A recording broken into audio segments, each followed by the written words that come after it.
crossing unmeasured distances. We traced coastlines and sailed uncertain seas. We crossed ocean straits drained by an ice age.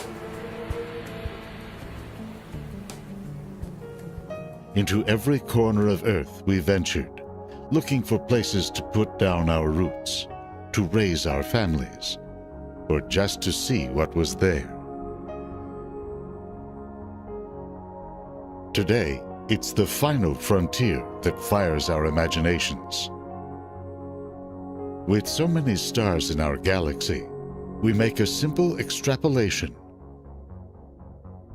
that the cosmos must be filled with worlds like ours, with life, even intelligent life. This so-called many worlds view goes back to ancient times, to China, India, Greece, and Egypt. The Quran, the Talmud, and many Hindu texts all imagined a universe full of living beings. It wasn't until the 16th century that the idea became grounded in concrete notions of the physical universe. Astronomer and mathematician Nicholas Copernicus declared that Earth revolves around the Sun. That opened the way for the Italian friar Giordano Bruno, a natural philosopher who believed that the universe is eternal and without end. He held that there is a multitude of worlds with diverse life forms, including intelligent beings. Bruno's outspoken challenges to church doctrine got him executed in the year 1600. His ideas gained support when Galileo Galilei used his telescope to show that our sun is just one among countless other stars. By the modern era, the many worlds view held sway in scientific circles. New telescope technologies gave us a view of vast star populations within our galaxy. As the astronomer and author Carl Sagan noted, given the sheer number and diversity of stars in our galaxy, it's far more likely that the universe is brimming over with life. In 1961, the astronomer Frank Drake sought to lay out the odds of finding advanced alien civilizations. The Drake equation took into account the rate of star formation in our galaxy, the fraction of stars with planets,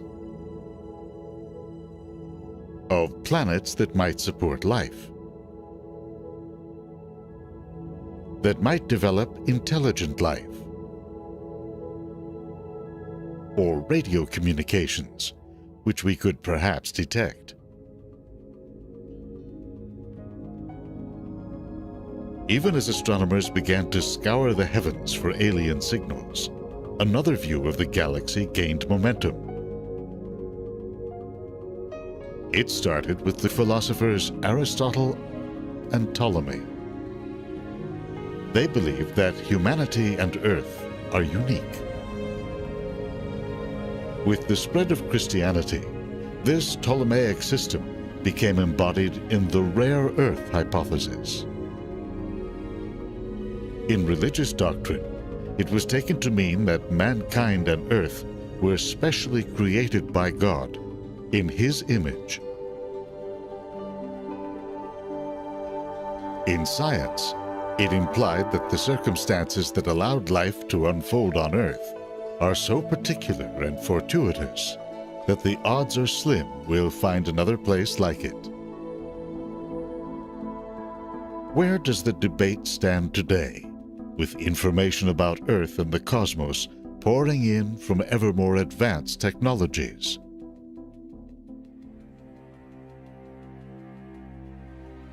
On the many worlds side, modern theories hold that planet formation is a common byproduct of star formation.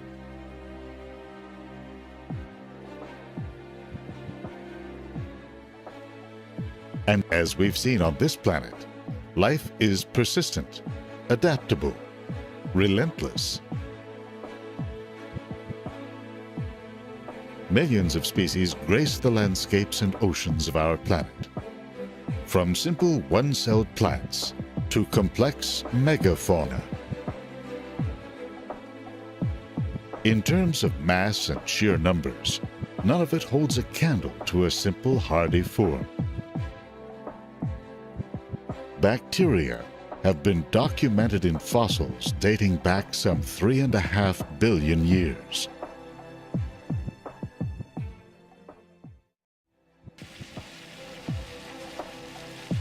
Bacteria are found in habitats ranging from hot springs and volcanoes, the digestive systems of animals, the soil, or the sulfurous environments of deep-sea hydrothermal vents.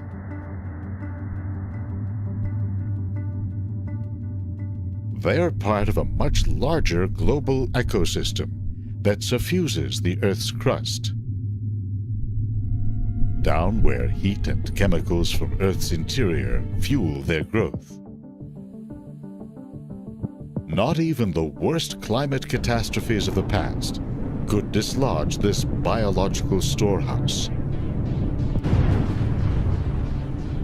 From widespread volcanic eruptions to episodes of global glaciation. It's easy to imagine life gaining a foothold on a wide variety of worlds. Comets and asteroids, for example, have been found to deliver a steady rain of interplanetary dust to Earth, including organic compounds and water that could have supplied the building blocks of life.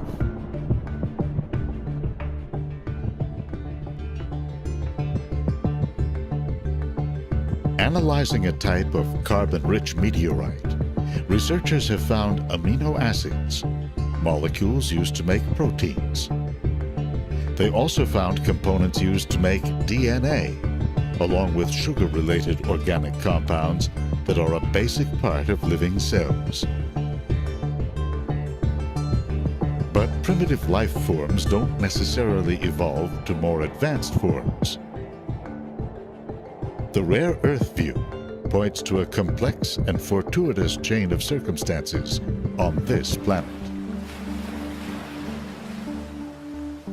It began when simple bacteria gave rise to one-celled organisms called eukaryotes. They evolved specialized internal organs to regulate processes such as photosynthesis. These organisms began to regulate surface temperatures by taking in carbon dioxide, a greenhouse gas, while releasing oxygen.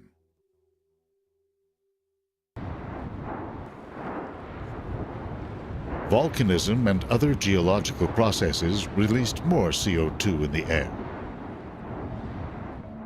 Ocean and land plants, along with chemical reactions in rocks called weathering, pulled CO2 back out of the air. A global carbon cycle developed that kept surface temperatures within a relatively narrow range. A stable climate allowed the planet to retain its stores of water.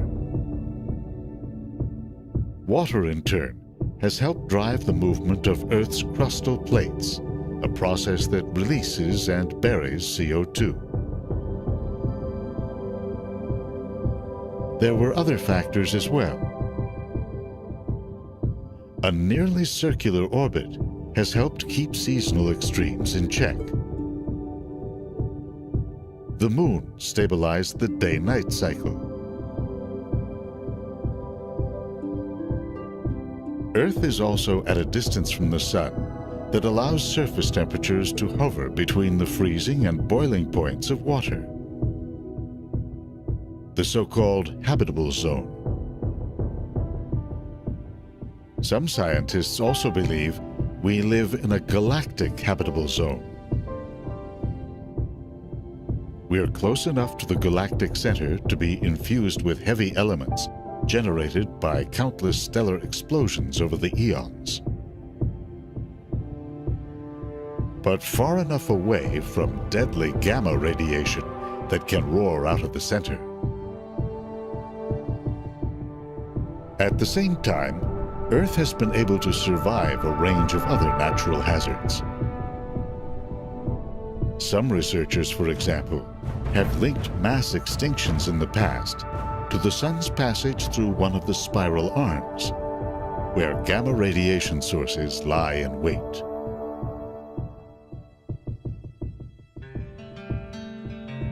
So too, we've made it through asteroid impacts, climate changes, and solar eruptions. Now we wonder, are there kindred spirits somewhere out there to share our survival stories with? Or is Earth alone amid the wastelands of a barren galaxy?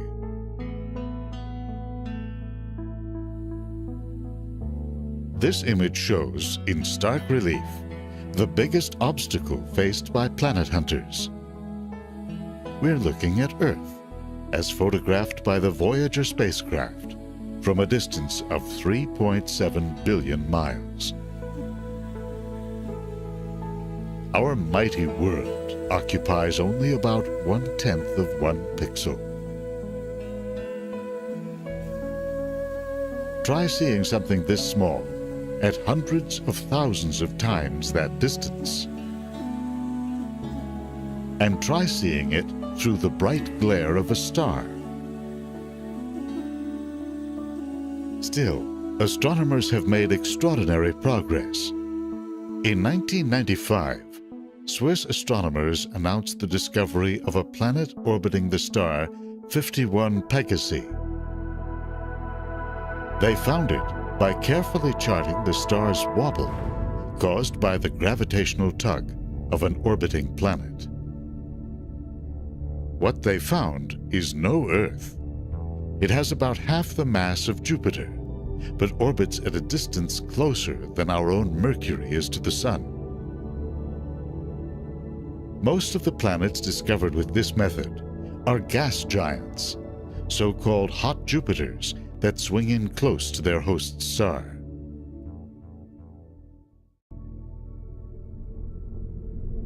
"51 Peg is a G-type dwarf star, like our Sun.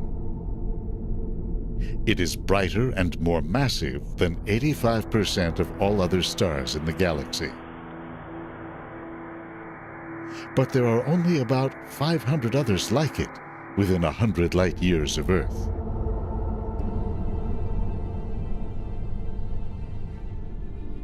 Scientists have turned their wobble method on a more plentiful breed called M-stars. One of them, 20 light years from Earth, is too dim to see with your naked eye. Gliese 581 in the southern constellation Libra is a red dwarf with 31% of the Sun's mass, but only 1.3% of its luminosity. Using the wobble method, the Swiss team detected an entire solar system with up to 6 rocky planets, ranging from 2 to 18 times the mass of Earth. The most enticing is Planet G, whose presence is still unconfirmed. It's within the life zone. But a star like this gives off so little energy that a planet would have to orbit close just to get enough heat to power its climate. That subjects it to solar flares, common in small stars. So too, a close orbit increases the tendency of the star's gravity to halt any spinning motion. That makes it more difficult for heat and moisture to circulate, and a habitable climate to form.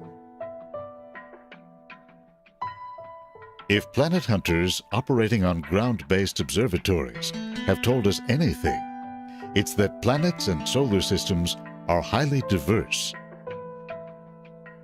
The search for Earth-like planets requires a larger sample. Enter the Kepler Space Telescope, launched in the year 2009. For nearly 4 years, astronomers aimed its precision instruments at a tiny patch of sky with 150,000 stars at a distance of up to 3,000 light-years away from Earth.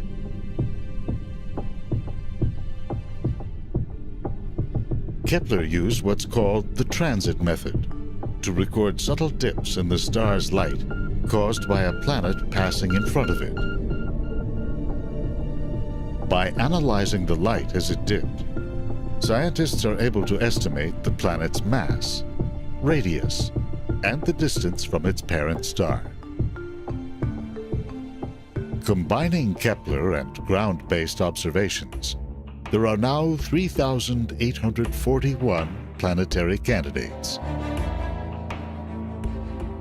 1,075 have been confirmed by further telescope or computer analysis.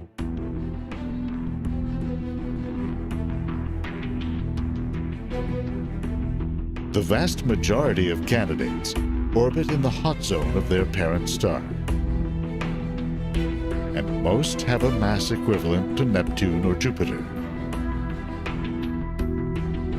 There is a smaller cadre of planets out in the warm or habitable zone. These two are mostly large gas planets. About a dozen, though, have masses that are smaller than Neptune, but larger than Earth. At the higher end of this range, they are known as mini-Neptunes, or gas dwarfs. At the lower end are rocky worlds called super-Earths. How Earth-like are they? Most super-Earths are thought to have dense, inhospitable atmospheres. That's because their intense gravity is able to hold on to stores of gas drawn to it in the early days of solar system formation. If a slightly smaller planet can avoid this fate, it may succumb to another. Consider the star Kepler-62, a relatively Sun-like star with 69% the mass of our Sun. 2 of its 5 known planets are most likely solid like Earth, but with large amounts of surface water. 62F on the outer rim of the habitable zone could well be frozen over. 62E, farther in, is likely inundated. The thinking is that the density and internal heat of a planet this size prevents surface water from migrating down into the mantle. With land areas kept to a minimum, a super-Earth would not develop the carbon cycle necessary for regulating a climate. It may be too early to write these worlds off. A recent study showed that the weight of their oceans may be enough to push large amounts of water down into the mantle, where it could help fuel volcanism and plate tectonics. These geological processes would create land masses, allowing a carbon cycle and a climate to take hold. So far, we have not seen what we're looking for, Earth 2.0.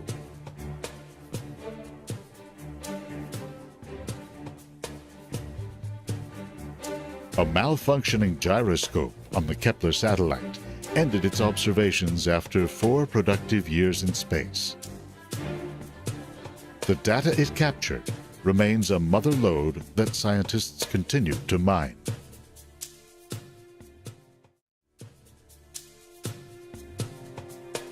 Based on a statistical analysis of all the Kepler observations, a new study says 1 in 5 Sun-like stars do have planets about the size of Earth, with surface temperatures conducive to life.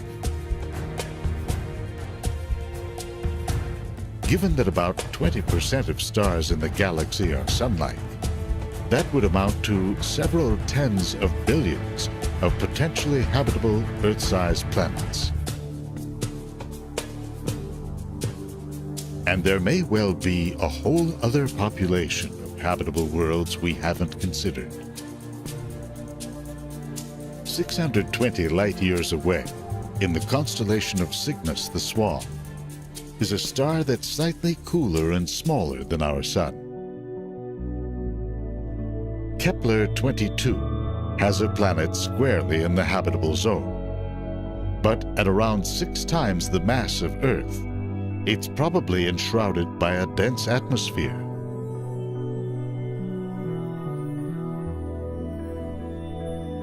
It's large enough that it could have pulled another planet into orbit, one that's large enough to maintain an atmosphere and liquid water on its surface.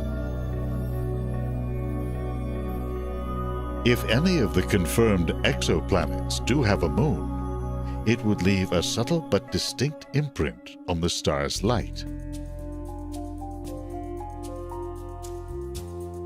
Kepler came online in a new age of massive data gathering and supercomputer analysis. That will define future planet-finding missions as well. The Transiting Exoplanet Survey Satellite, TESS, for example, is scheduled for launch in 2017. It will focus on about 500,000 bright sun-like G and K stars, looking for telltale dips in their light as orbiting planets pass. The James Webb Space Telescope, in active development since 1996, is currently slated for launch in 2018. Astronomers hope to use it to peer into planetary atmospheres, to detect carbon dioxide, oxygen, methane, and other indicators of climates or even life. Optimism that we'll find other worlds like ours is driving these increasingly sophisticated efforts.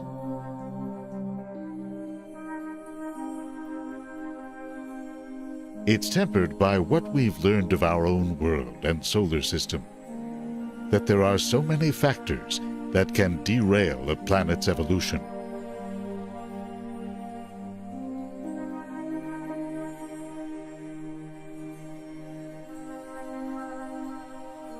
In the future, if our itch to explore becomes unbearable,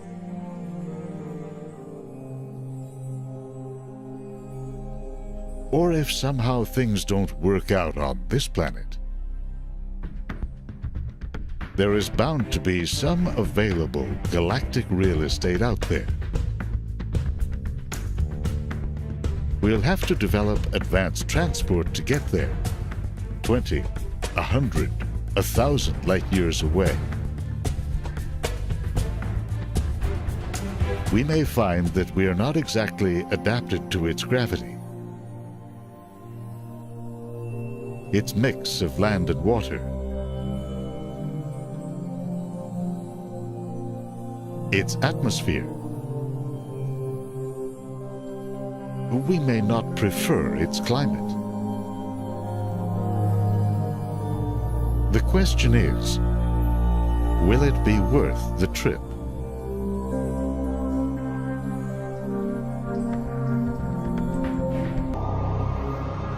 Is there another Earth in the universe? It's perhaps one of the oldest ideas since mankind was able to look up at the stars and wonder. Back when people were sitting around their campfires and looking up at the stars and imagining them as other campfires with other tribes around them. What exactly do we mean by another Earth? It should support Earth-like life. When you boil it down, life needs three very basic things to exist. It needs a liquid medium of some sort to do its chemical reactions in. And we think water is the most likely liquid medium. It's very prevalent in the universe. We also need to look for the basic building blocks of life, the molecules that can help to put life together, the phosphorus in your DNA. And we need to have an energy source. It turns out that a terrestrial planet that has water on it pretty much has all of those things we need. Not all planets capable of supporting Earth-like life would have to be carbon copies of our own Earth. So you can think of it like a series of different types of houses. If you go into a city, for example, there will be grand mansions, and there'll be smaller, more modest little two-bedroom homes, and there'll be city studios and skyscrapers and so on and so forth. All of these house people, all of these can help house life. And so we think about that when we go out into the universe looking. We're going to be looking for houses of all different kinds and keeping our minds open as to what could support life.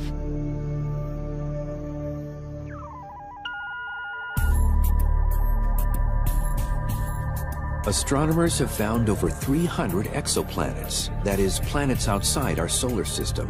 The vast majority are gas giants, which are easier to find than small terrestrial planets like our Earth. To build instruments to analyze those Earth-like planets, we have to anticipate ahead of time what the chemicals might be in that Earth-like atmosphere. For that reason, we need theory, we need models. Victoria Meadows is in the planet modeling business.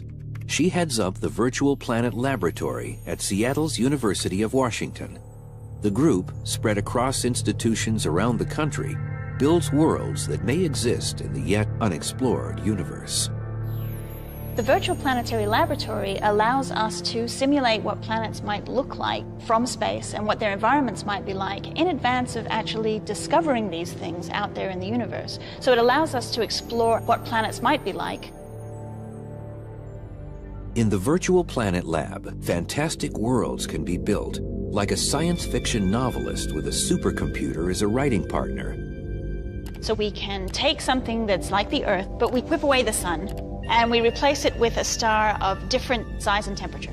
So what we've done with the Virtual Planetary Laboratory is modeled planets that started out as Earth-like and put them around stars that were much hotter with much stronger UV radiation, for example, than our own sun.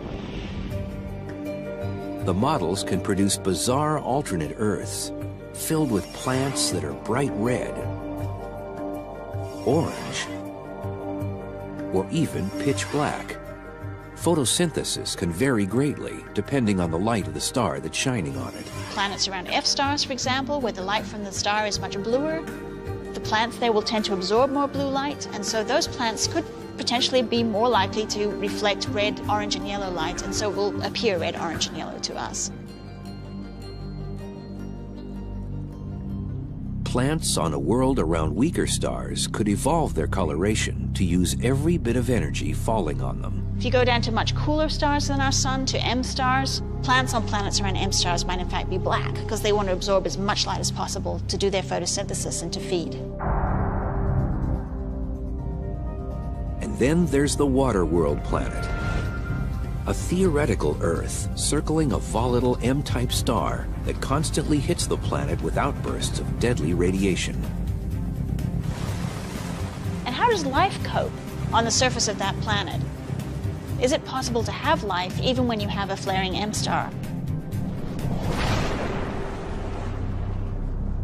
And it turns out that you can actually live about 9 meters underwater on a planet around an M star and still escape the worst of the flares, but still have enough light to be able to do photosynthesis and to survive.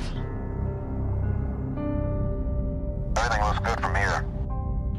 And as future exploration missions are being drawn up, many scientists are focusing on what it would take to detect the byproducts of life on a distant planet.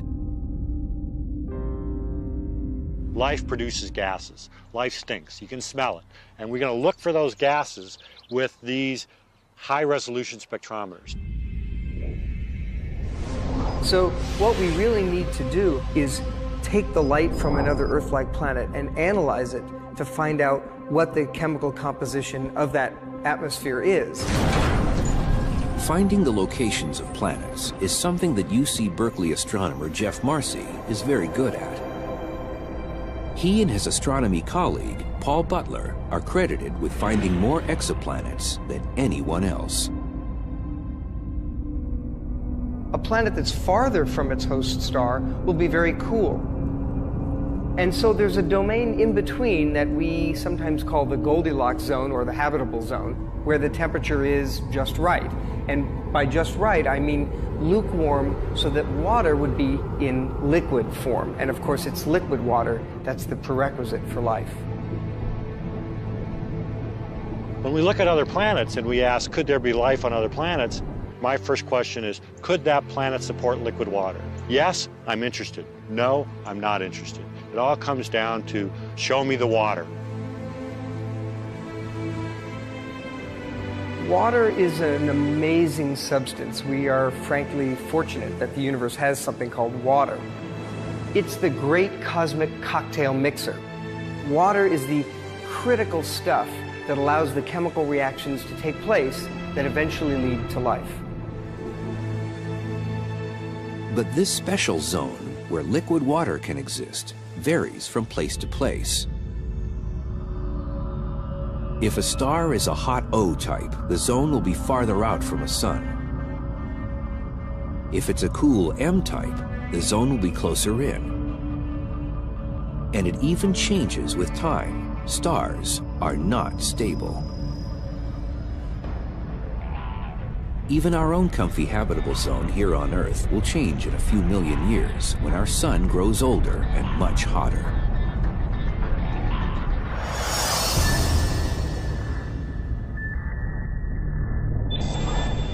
Current technology doesn't exist to take pictures of distant exoplanets. So astronomers use the solar system star as a sort of proxy for a planet, since both were formed from the same planetary disk of material. How do we know what a star is made out of? We don't go there and sample it. Your experiment would melt. Astronomer Wes Traub heads up the effort by NASA's Jet Propulsion Laboratory to come up with the next generation of instruments that will look at planets outside our solar system. What we do is we just simply look at it and we break the light up into different colors. This was done several hundred years ago by Newton. He discovered that if you put a prism in a ray of sunlight, it breaks it up into blue, green, red. And you look at these different colors and you discover something very startling all of a sudden. There are parts where colors are missing, and these missing colors are a fingerprint of the constituent of the sun that you're looking at. With current technology, we can't directly view a spectrum of a planet outside our solar system. But eventually, more powerful instruments will allow us to use the same technique to fingerprint a planet for evidence of life. If we look at that light from the planet and break it up with a prism or something similar, we can tell what the planet is made out of, and that's how we know whether our planet has oxygen, like our atmosphere, whether it has water vapor in the atmosphere, whether it has ozone, carbon dioxide, and nitrous oxide. But nothing in the universe stays the same over time. When our Earth formed 4.5 billion years ago, it had a very different atmosphere than it has now. It's a challenge that Meadows and her team anticipate as they build their models of other Earth-like planets. We would be very short-sighted to look just for an oxygen-rich planet at the same stage of development. So the thing is, when we go out to look for habitable worlds, they could all be extremely different. They could be very diverse. And if we find another Earth, what are the chances we'll find a civilization on it that we can communicate with?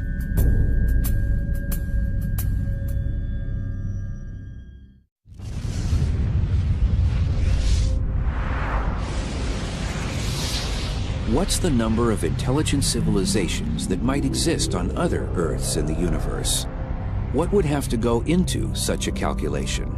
How many stars are there? How many of those stars have planets? How many of those planets are close enough to have water? And on and on. That's a problem that astronomers Carl Sagan and Frank Drake took on decades ago. Drake came up with an equation that estimated that up to 1 million civilizations may exist in just our Milky Way alone.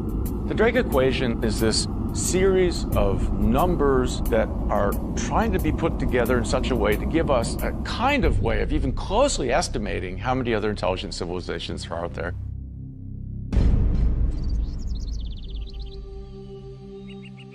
Peter Ward, a professor of biology and geology at Seattle's University of Washington, thinks the Drake equation greatly overestimates the number of advanced civilizations that could exist on other Earths in the universe.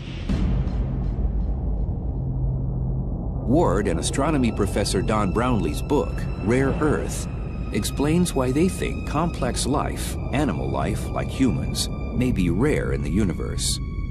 We began to think that it was just too simplistic, that there's other stuff involved.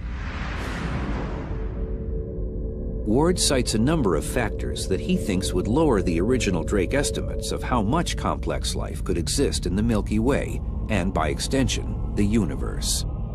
First of all, plate tectonics. Plate tectonics is continental drift, and one wonders why would that have anything to do with the frequency of life on the planet?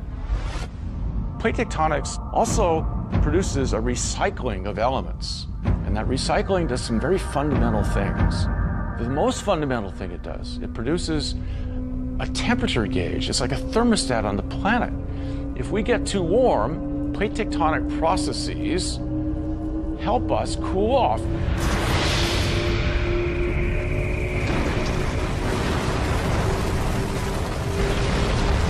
Then there's the presence of metal on the planet. Secondly, if you want to be an intelligent civilization, you better have metal. Metal's hard to find on a planet like Mars or Venus. But plate tectonics rotates everything, causes cracks, up come the heavy metals. What else do we need? We need a good Jupiter. Having a gas giant like Jupiter, with its strong gravitational pull and the outer reaches of a solar system, protects the inner planets, those potential Earths, from frequent catastrophic impacts. And the reason is those Jupiters sweep up gravitationally the asteroids and the comets, flinging them away, allowing the Earth to survive without so many impacts by that debris. And so it's those protective Jupiters that allow life to proceed without impacts by these asteroids and comets that would cause mass extinctions, as indeed happened to the dinosaurs. 65 million years ago, an asteroid hit Earth and wiped out most of the dinosaurs on the planet. Those dinosaurs went out because Jupiter failed on the job and should have been fired. Bad Jupiter that day. It let one of these asteroids sweep by, but we've seen what it usually does. Comet Shoemaker-Levy that smashed into Jupiter at the last part of the last century. That's what Jupiter generally does. So good Jupiters are good things to have, and you can make equations for this. When considering the habitability of planets, most astronomers place great emphasis on finding worlds in the habitable zone around a star. But Ward and his co-author believe that a planet's position within the larger galaxy is also critical. So that's why we have defined, or did define, something we call the galactic habitable zone. That area within a galaxy, not too close, not too far. It's a Goldilocks area within our galaxy that's just right. They came up with 9 factors that make up a so-called galactic habitable zone.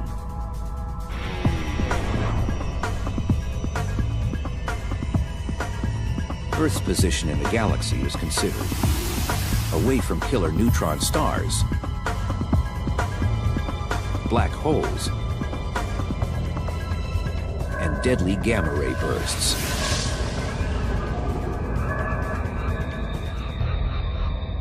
They included the percentage of stars that have planets and the percentage that have microbial life. They even estimated how often planets might have all their life extinguished. Earth itself may have narrowly missed such an event in 1998. Then, a high-density star called a magnetar burped out a flare of deadly gamma rays, unleashing as much energy in 0.2 of a second as the sun will put out in the next 100,000 years. Luckily, the magnetar was located 20,000 light-years away from Earth. A really good question would be to ask, what would have happened had that magnetar that burped not been 20,000 light-years away, but 10,000 light-years away? Could there be a case where we had something within a few hundred light-years? If that were the case, new calculations suggest it could punch our atmosphere off, woof, in one burst. And you go, I can't breathe. Now that's catastrophic, and that is totally possible. Humans may be just a cosmic fluke in the universe. The optimistic assumptions of the Drake equation may just not hold up with what astronomers have learned in the past decades. The Drake equation was a fantastic construct, but it was done in the 1960s. We know so much more now. So we've added in stuff that wasn't known then, and I think it makes it more accurate, but ultimately it also brings down the numbers. And the million civilizations I do not think can be supported by current understanding. So how many other Earths supporting advanced civilizations does he think may exist in our Milky Way? I've been asked over and over to make a prediction, and I'd say, well, we know it's at least one. It's more than one, I think. But I think it's more than one, but way less than 1 million. Locating another civilization may happen as astronomers concentrate on looking for other Earth-like planets. But finding those Earths in the first place is a huge technical challenge for scientists. Unlike the stars that have been cataloged, planets can't be seen using current technology. A planet, when examined from light years away, is almost on top of its sun as viewed from outside our solar system. And to make matters worse, an Earth-like planet, even one many times larger than our Earth, reflects only an infinitesimal amount of light compared to its star. So here we have a bright star and a planet which is 10 billion times fainter. It's hard to imagine what 10 billion times really is, but the way many of us think of this is, suppose you have a firefly, a very small firefly, a very weak light, and suppose that firefly is orbiting around or flying around a lighthouse. And suppose you're trying to look at this firefly flying around this lighthouse from 3,000 miles away. That's something what it's like. Let's assume you could find that speck of a firefly from across the country, and then you had to figure out what that firefly is breathing by analyzing the gas it's exhaling. That's the challenge that faces an astronomer who first has to find a planet, then figure out how Earth-like its atmosphere is. But astronomers have figured out indirect ways to find extrasolar planets. If that were the star, and very bright, and this were the planet, and it moved in front of that star, the star would get dimmer, and you would notice that. It's called the transit method of discovering a planet, since it depends on seeing the travel or transit of a planet across a distant star. The amount of light it blocks when it's in front tells us how big the planet is. So we use that to understand whether it's a small planet like Mercury, a planet like the Earth, or a huge giant like that of Jupiter. And we use the orbital period and the temperature of the star to tell us if it's in the habitable zone. The orbital period is how long a planet takes to go around its star. Then we'd go on its way and come back again a year later and do it over again. When that period is combined with the type and size of the star, the information will tell scientists if the planets that are found are potentially in a habitable zone. The transit method works if the observer or the telescope is in the same plane as the star and its planets. But if you're above or below the system, another technique called the radial velocity method might be used. That method depends on careful observations of a distant star to watch if it's being gravitationally tugged back and forth by an unseen exoplanet. Astronomers can use that information to figure out details about the exoplanet that's influencing the star. Equipped with these tools, astronomers are finding hundreds of planets, some never dreamed of in astronomy textbooks. Super Earths, hot Jupiters, and even some close cousins to our own Earth.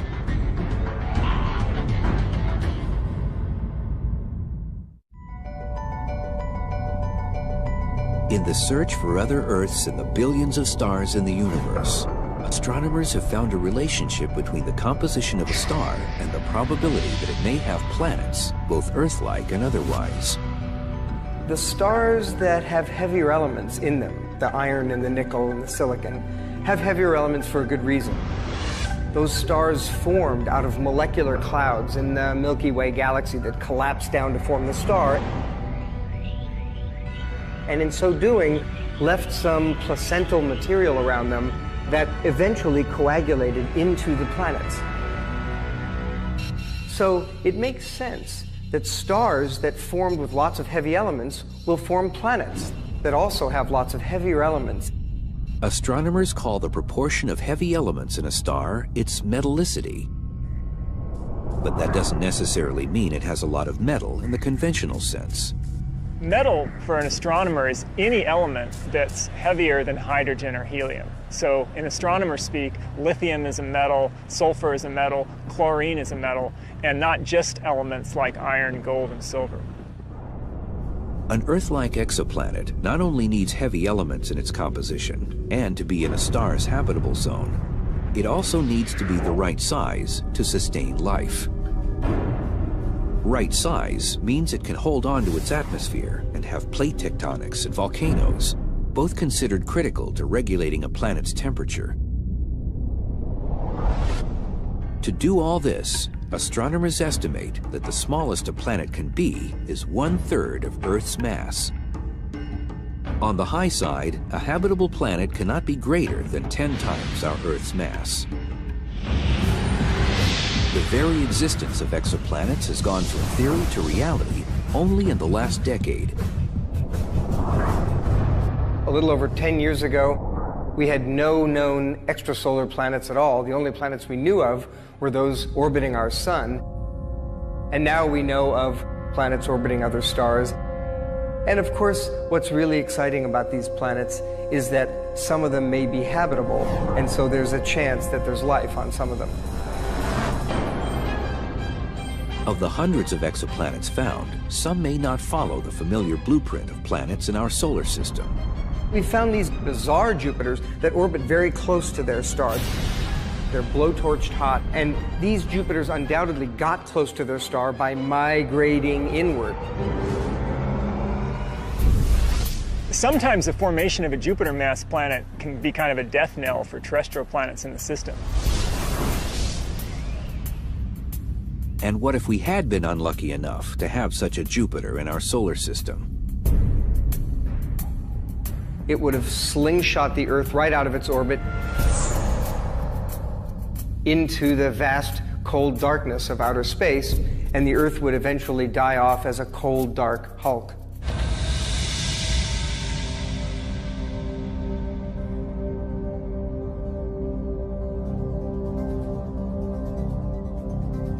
Over 300 exoplanets have been discovered, and more are being found all the time. But the majority are monstrously huge gas giants that hold little promise of being truly Earth-like. In the Pegasus constellation, some 50 light-years from Earth, the planet 51 Pegasi b can be found. It was the first planet discovered outside our solar system. A gas giant as big as Jupiter, but orbiting much closer to its star. It races around its sun in just 4 days.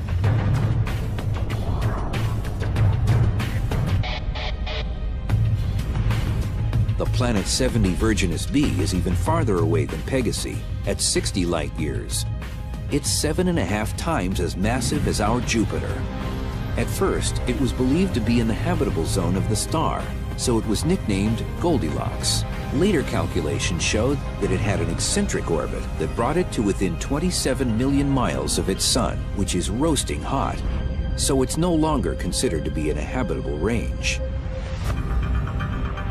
The massive gas giant Trace 4 is over 1.5 times the diameter of our Jupiter, making it the largest planet found so far. It's 1,400 light years from Earth. This gas giant, even though it's much larger than Jupiter, only has a little over 3/4 of its mass. It's a hot Jupiter, zooming around its sun in only 3.5 days.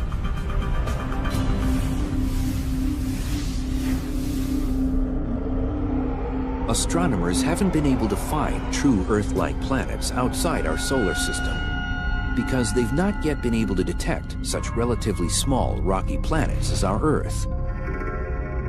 The technology is just not there yet. But astronomers are having more luck finding what are termed super-Earths. People actually being able to discover planets that could potentially be in the habitable zone around other stars. And one classic example of this is a planet called Gliese 581c. The Gliese 581 system is located about 20.5 light years from Earth in the Libra constellation. Gliese 581c has 5 times the mass of our Earth. There were hopes that 581c would be the first Earth-like planet found in the habitable zone of a star, but that turned out to be wrong. Probably it's a little bit on the wrong side of the fence. So that one, instead of being a super-Earth, is probably a super-Venus.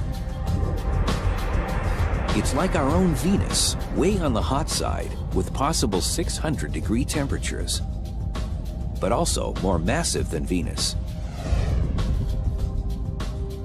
But Gliese 581c has a relative a little farther out and cooler.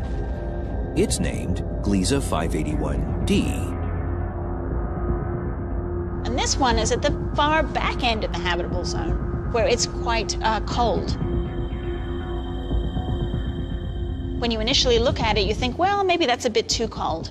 But it turns out that if the planet potentially has enough greenhouse gases, it might be possible to make that planet warm. Another promising Earth-like planet may be HD 69830d. This is a big planet, 17 times the size of our Earth. It's about 42 light years away from our solar system in the constellation Puppis. HD 69830d is a potential planet where life could form because it has approximately the right temperature. The planet could have a temperature between that of Venus and Earth, and it has a close to circular orbit, meaning it won't get toasted by close encounters with the star it's orbiting. So you can have liquid water. The mass of the planet is maybe not so good. It's about 17 times the mass of the Earth, which could be a solid ball of rock, or it could also be a gas ball like Neptune in our solar system. When NASA's able to fly future planet-finding missions, it's expected that astronomers will be able to get a spectrum that will give us much more information about the composition of the planet. They may be able to figure out if the planet has a solid surface, or that it's a water world, or perhaps something else entirely. The search for other Earths has taken astronomers light years from our neighborhood in space.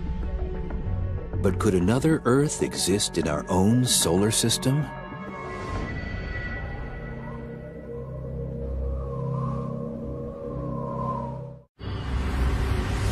While astronomers look at star systems many light years away in hopes of finding another blue marble of a planet, other Earths may be a lot closer than that. So imagine going back 3.5 billion years ago and visiting our solar system. You'd have seen 2 blue marbles here. Earth, water, thick carbon dioxide atmosphere, warm conditions, life. Now imagine moving a little over, you see Mars. Water on the surface, thick carbon dioxide atmosphere, warm conditions, possibly life. Well, the two planets start evolving. Earth stays habitable.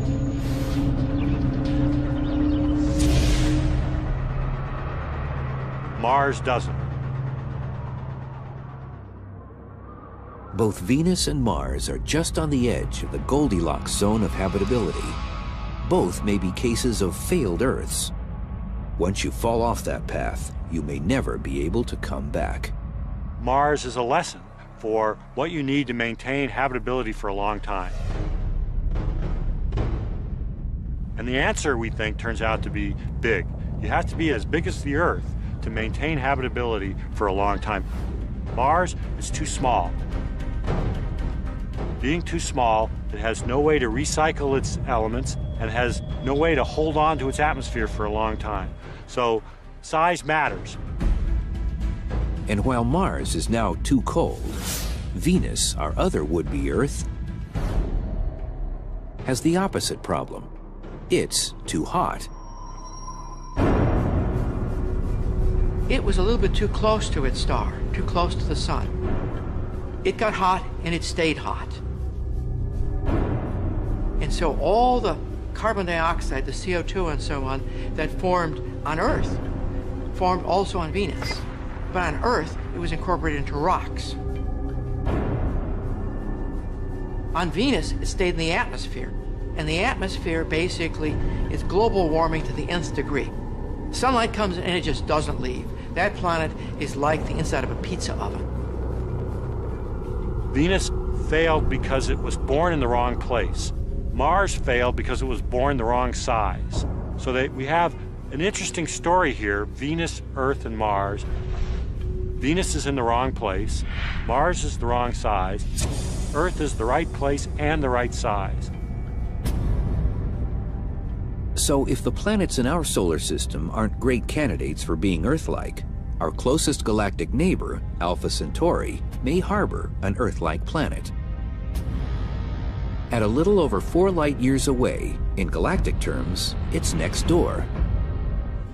I think that there's a good chance that Earth-like planets are orbiting around either one or both stars in the Alpha Centauri system. Astronomer Greg Laughlin has done computer modeling to show that Earth-like planets should exist in the system. There's a number of reasons why Alpha Centauri is the best star in the sky for hunting for Earths. Alpha Centauri is very close by. Alpha Centauri has 2 sun-like stars. Alpha Centauri has a large quantity of the kinds of heavy elements that go into building planets. How close is the Alpha Centauri system to us? First imagine shrinking our sun down to the size of a grain of sand.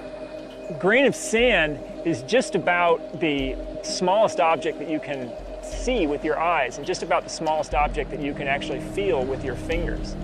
And at the scale where the sun is the size of a grain of sand, the Alpha Centauri system is 3 more sand grains placed about 5 miles away. Now, if we wanted to get a similarly good system to Alpha Centauri, we'd have to actually go all the way over the horizon to find another stellar system that's good. And it turns out that the stars of the Alpha Centauri system should have plenty of raw materials to make planets out of.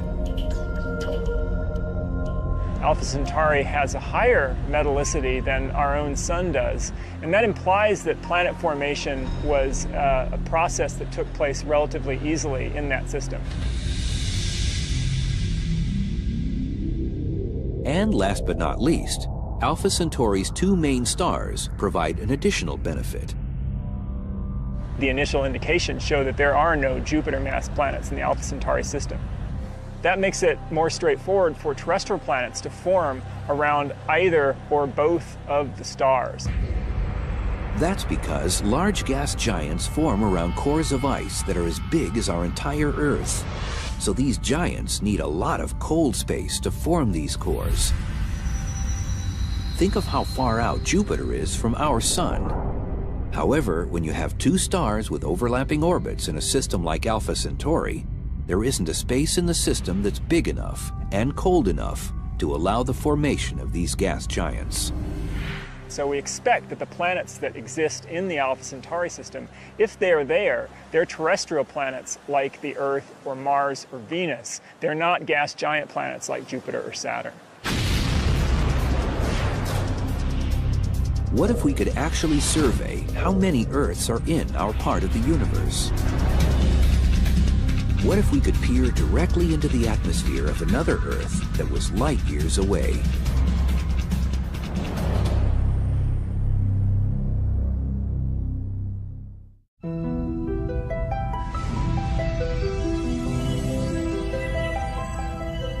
In order to find another Earth, astronomers have to eventually overcome the huge technical challenges of how to view a distant planet. It's a problem that NASA has tackled much like the race for the moon, with plans that stretch out over decades.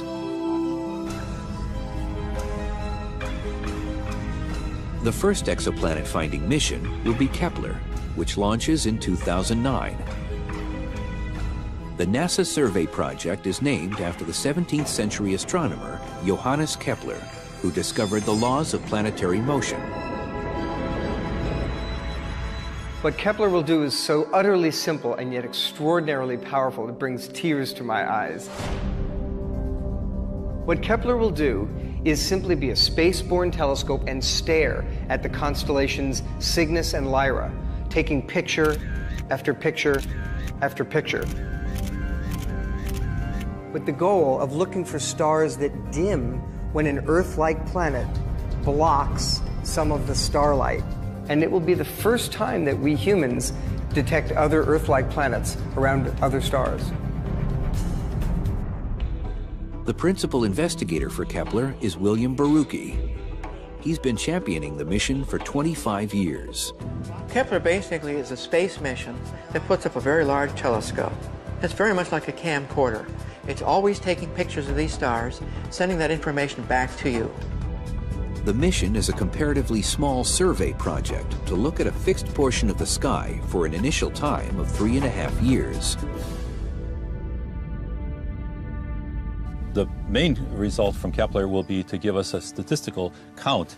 It's a head count of what the population is. You know, how many small planets do you have and how many large planets do you have? Kepler's results will in turn be used to help decide what will be built for the next generation of planet-finding missions. Kepler really is one step along the way. It's to try to find Earths and find out whether they're frequent. If they are frequent, they must be close, so we can build a modest instrument. If we don't find many Earths, what that means is before you're going to find another one, you're going to have to look at a huge distance into space. So you're going to have to build a much bigger, much more expensive instrument.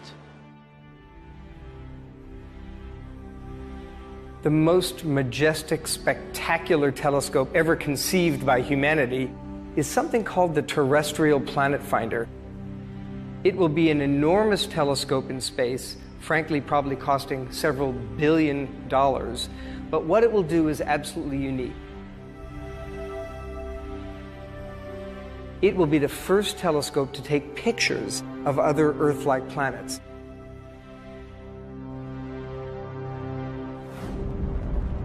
To directly view a planet outside our solar system, a whole new telescope technology is being developed.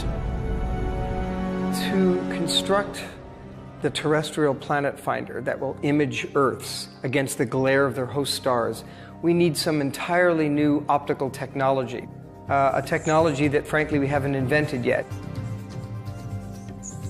The frustration is just palpable that we actually know vaguely how to detect other Earths, but we don't know exactly how to build the optics to do so. NASA envisions the Terrestrial Planet Finder as a suite of two very different but complementary advanced concept telescopes. The first, the Visible Light Coronagraph, consists of a large optical telescope with a mirror at least 100 times more precise than the Hubble Space Telescope. A coronagraph is a single telescope which collects the light from a star and focuses the light at the back end like a normal telescope. Except at that point, we block the light from the star and we try to let the light from the planet come through. By doing this, you cancel out the scattered light in the instrument, and so you allow yourself to be able to look at this planet, which is 10 billion times fainter than the main star. The second terrestrial planet finder mission will be an interferometer. An interferometer works by taking the light from a star that comes in and capturing it with 2 telescopes, sometimes more. And this combined light can be arranged in such a way that the light from the star disappears. That's good in the sense that you now can look at the planet that's next to it, and the light from the planet does not disappear. That's the magic of an interferometer. To get all this done, new levels of precision in control and command technologies need to be perfected. Something that could take years to develop.